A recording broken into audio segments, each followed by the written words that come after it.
반갑습니다. 두두백입니다. 오늘의 얼렁뚱땅 영화 리뷰는 바로 이 녀석입니다.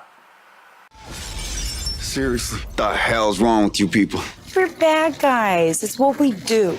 Suicide Squad. 네, 바로 수어사이드 스쿼드. 트레일러 공개됐을 때부터 오매불망 기다리던 수어사이드 스쿼드입니다. 왜냐고요? 당연히 이 마고 로비의 할리퀸 때문이지 뭐겠습니까? 이건 뭐 너무 제 속마음이고, DC 코믹스의 에로우라는 미드를 보면서 이제 거기에 나온 빌런들 중에 상당히 매력적인 캐릭터들이 많았어요. 그래서 이제 약간 관심이 가던 차에 이제 DC 코믹스의 빌런들이 모여서 영화가 나온다니까 기대를 하고 기다렸죠. 예. 근데 이번 리뷰는 이제 가이드 리뷰니까 스포일러 없이 간단히 캐릭터 소개, 그 다음에 줄거리나 뭐 영화의 뭐 감상 포인트 정도 이렇게 말씀드리고 넘어가도록 하겠습니다. 이게 좀 약간 B급 감성이 물씬 나는, 제가 B급 좋아해서 그런 이제 포스터가 나왔는데, 솔직히 이건 좀 너무했어요. 이 팜플렛은 솔직히 제가 가져오면서도 이건 조금 심하지 않았나. 조커 얼굴이 뭐예요 이게? 뭐 약간 B급 감성을 위해서 이렇게 좀 억지를 쓴 것 같긴 한데, 뭐 그렇게 생각을 해야죠. 자, 그래서 뒷면을 보시면 이제 캐릭터들 소개들이 있고, 또 웃긴 게 앞은 틀린데 뒤는 똑같아요. 그래서 이 캐릭터들 소개를 간단하게 하면서 진행하도록 하겠습니다. 일단 첫 번째는 바로 조커입니다. 잘 안 보이구나. 네, 첫 번째는 바로 조커입니다. 조커는 이제 잠시 스쳐 지나가는 정도의, 이제 저는 뭐 이렇게 등장을 하는 게 아니라 할리퀸이 되는 과정을 보여줄 때 잠깐 등장할 거라 생각했는데 그게 아니었어요. 영화 전반에 걸쳐서 지속적으로 출연을 하고, 그 다음에 이제 중간중간 등장해서 정말 매력적인 모습 보여주고 갑니다. 다크나이트 시리즈의 히스레저의 조커가 정말 카리스마에 올인이 되어 있는, 정말 소름 끼치게 압도하는 그런 조커였다면, 이번 자레드 레토의 조커는 그런 모습보다는 조금 더 약간 유쾌해 보이는 그런 조커지만, 또 그 히스레저의 조커 못지않게 사이코스럽고, 또 사랑하는 할리퀸을 위해 정말 직진만 하는 그런 모습으로 등장을 합니다. 두 번째는 여기 있는 할리퀸인데, 할 말이 좀 기니까 뒤로 빼고 진행을 하겠습니다. 그 다음에 이제 그래서 결국 돌아와서 두 번째는 데드샷. 데드샷은 이제 제가 알고 있는 캐릭터는 백인이에요. 왜냐하면 제가 에로우를 아까 봤다고 말씀드렸잖아요. 에로우에서는 백인으로 등장을 하는데, 그 백인 캐릭터로 알고 있었는데 여기서 흑인으로 등장을 한다고 해서 인종이 뭐가 뭐 중요하겠냐마는 일단은 그래도 조금 궁금하기도 했고, 예, 신기하게 봤죠. 그래서 이제 또 에로우 내에서도 비중 있게 여러 편에 걸쳐서 나와요. 한 편에서 끝나는 게 아니라 한 시즌을 통째로 메인 빌런처럼 나오기도 하고, 뭐 그 시즌 이후에도 이제 잡혀가서 거기서 에로우 미드 내에서도 약간의 수어사이드 스쿼드 같은 게 조직이 되는데 거기에도 나오기도 해요. 그래서 아무튼 조금 익숙한 캐릭터였는데, 제 개인적인 의견으로 윌 스미스가 데드샷을 맡은 이유는 아마 이 캐릭터들만 가지고는 흥행하기가 힘들 수도 있다는 생각을 했을 거예요. 그 제작진에서도. 왜냐하면은 뭐 조커라던가 할리퀸 같은 경우는 유명하지만, 다른 캐릭터들 같은 경우에 이제 뭐 미국 내 인지도는 몰라도 해외 인지도는 보장할 수가 없잖아요. 그래서 제 생각에는 아마 윌 스미스를 넣어서 약간 흥행에 도움을 원하지 않았나, 그렇게 생각을 합니다. 그리고 이제 세 번째는 순서를 좀 건너뛸게요. 예. 엘 디아블로. 이 캐릭터도 약간 생소하긴 한데, 이제 여기 적혀있는 특징이 평화주의자라고 적혀있어요. 평화주의자라고 적혀있는데, 제가 봤을 때는 평화주의자라기보다는 자신의 능력을 사용하고 싶지 않은 거예요. 평화주의자는 아닌 것 같고. 근데 이제 영화 보시면 웨인지가 나오는데, 뭐 왜 이런 성격이 되었는지 그런 게 나오고, 이제 캐릭터의 저도 잘 모르는 캐릭터지만 캐릭터를 보면 굉장히 매력적인 캐릭터라서 좀 더 다른 영화에서 볼 수 있었으면 좋겠다고 생각은 했어요. 아니면 뭐 하다못해 드라마에라도 좀 더 나왔으면 좋겠고요. 그 다음에 다시 이제 위로 올라와서 인챈트리스. 특징이 뭐 치유와 순간이동이 능한 강력한 마법 구사를 한다고 되어 있는데 생소한 캐릭터라서 제가 말씀을 드릴 게 많진 않아요. 그래도 뭐 일단 영화 내 비중은 굉장히 큰 편이고 수어사이드 스쿼드를 이제 여기 있는 아만다 월러가 승인받기 위해서 국방부에 가서 이제 얘기를 하고 이제 승인 받는 장면이 있는데 승인 허가 받는 장면, 그 장면에서 등장씬이 굉장히 인상적이에요. 이렇게 똑똑하고 뭐 이렇게 불러내는데 그 불러낼 때 이제 이렇게 확 손이 뭐 아무튼 이런 등장씬이 있는데 그 등장씬이 굉장히 멋있어요. 제일 처음 등장 말고 이제 허가받기 위해서 간 자리에서 나타난 등장을 말하는 겁니다. 굉장히 그 등장씬 인상적이었어요. 그리고 다섯 번째는 캡틴 부메랑. 이 캐릭터도 생소하긴 한데 그래도 아까 제가 말씀드린 미드 플래시랑 에로우에서 빌런으로 등장을 했어요. 거기서는 굉장히 약간 좀 호리호리하고 좀 더 강한 인상을 가지고 있고 딱딱한 느낌이었는데 이 영화 내에서는 굉장히 여기서는 이제 핑키라는 분홍색 유니콘 인형을 굉장히 소중하게 여기는 모습에 뭐 이렇게 말하는 거나 뭐 태도에서 좀 뭐 재밌는 장면도 제법 연출을 몇 번 해요. 그리고 이제 캐릭터가 실제로 호주 출신이래요. 캐릭터가 배우가 아니라 캐릭터가 호주 출신이라는데 제가 호주에 한 1년 정도 가 있었는데 그때 들었던 호주인들만 하는 표현 같은 게 있거든요. 뭐 그냥 뭐 friend라는 단어를 안 쓰고 mate 뭐 mate 막 이래요. 막 마이트 거리는데 그 마이트 거리는 단어도 굉장히 많이 쓰고 그다음에 이지 피지라든가 이렇게 뭐 다른 사람들이 말하기에 뭐 식은 죽 먹기지라고 하는 걸 뭐 이지 피지 막 이렇게 호주 애들이 얘기를 했는데 그 이지 피지 이런 얘기도 하고 약간 그 정말 로컬들만 쓰는 표현을 쓰면서 약간 캐릭터의 활력을 조금 줬다고 생각을 합니다. 그 다음으로 보실 캐릭터는 바로 이 카타나 타츠 야마시로가 이제 카타나인데 이 캐릭터 같은 경우에는 소울 테이커라는 검으로 죽은 자들의 영혼을 흡수함이라고 되어 있어요. 근데 죽은 자들의 영혼을 흡수하는 장면을 제가 영화에서 본 적은 없는 것 같아요. 솔직히 또 이번 영화에서 가장 마음에 안 든 캐릭터예요. 몰입도 이 캐릭터에는 몰입도 조금 힘든 편이고 일본어를 계속해요. 이 사람 호주인인데 영어를 쓰니까 모국어가 영어니까 그렇다 치는데 이 사람도 이제 모국어를 쓰는데 일본어를 쓰는데 그 일본어를 굉장히 좀 뭐라고 하지? 거슬리는 느낌이 나요.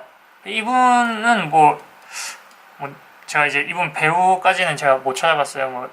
그 일본 분인지 아니면 교포인지는 모르겠는데 그 약간 좀 굉장히 그냥 어색 좀 짜증이 나요, 이 캐릭터.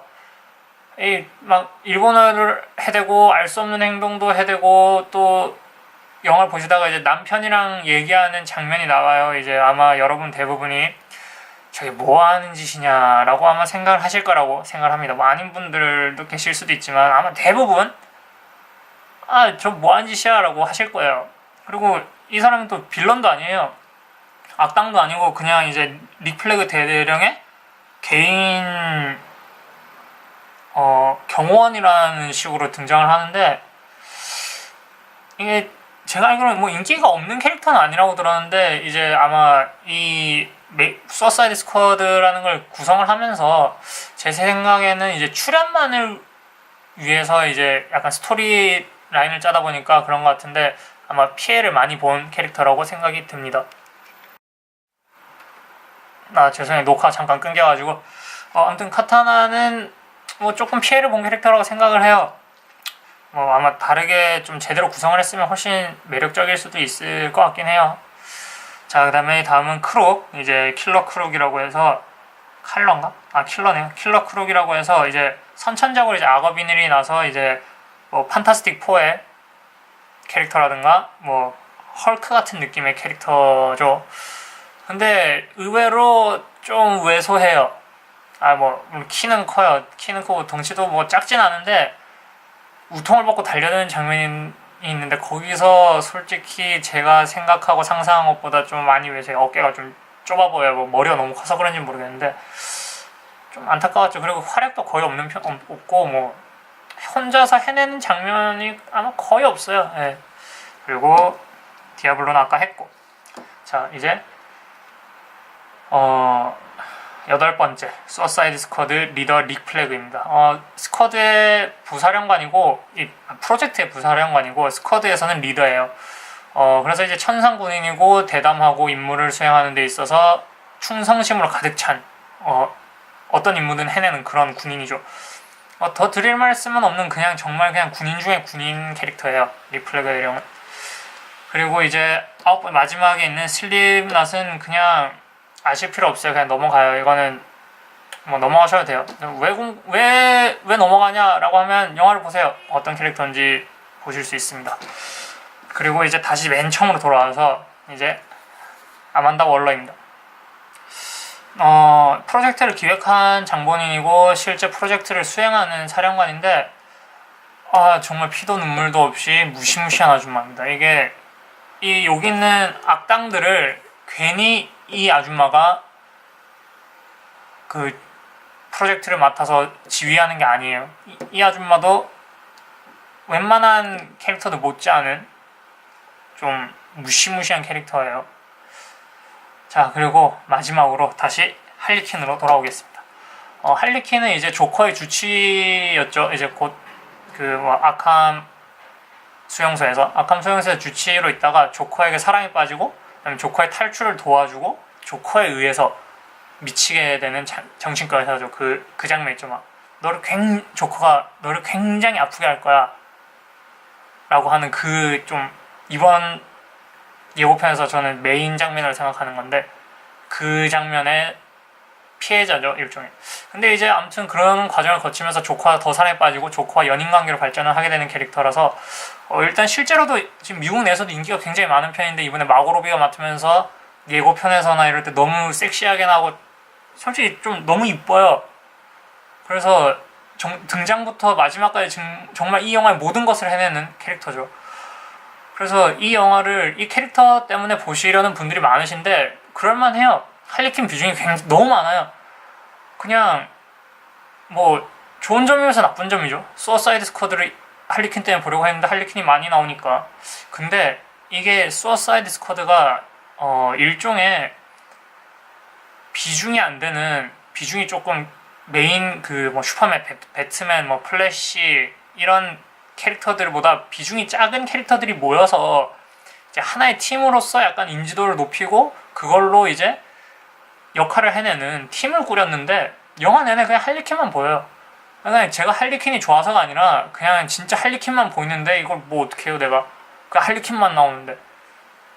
그래서 이게 중요한 역할에 더하기 뭐 인기도 원래 많은데다가 예고편에서 마고로비가 연기하는 거 보고 사람들이 환호한 것도 있지만 비중이 커지는 건 인정을 하는데 다른 캐릭터들이 많이 죽어요.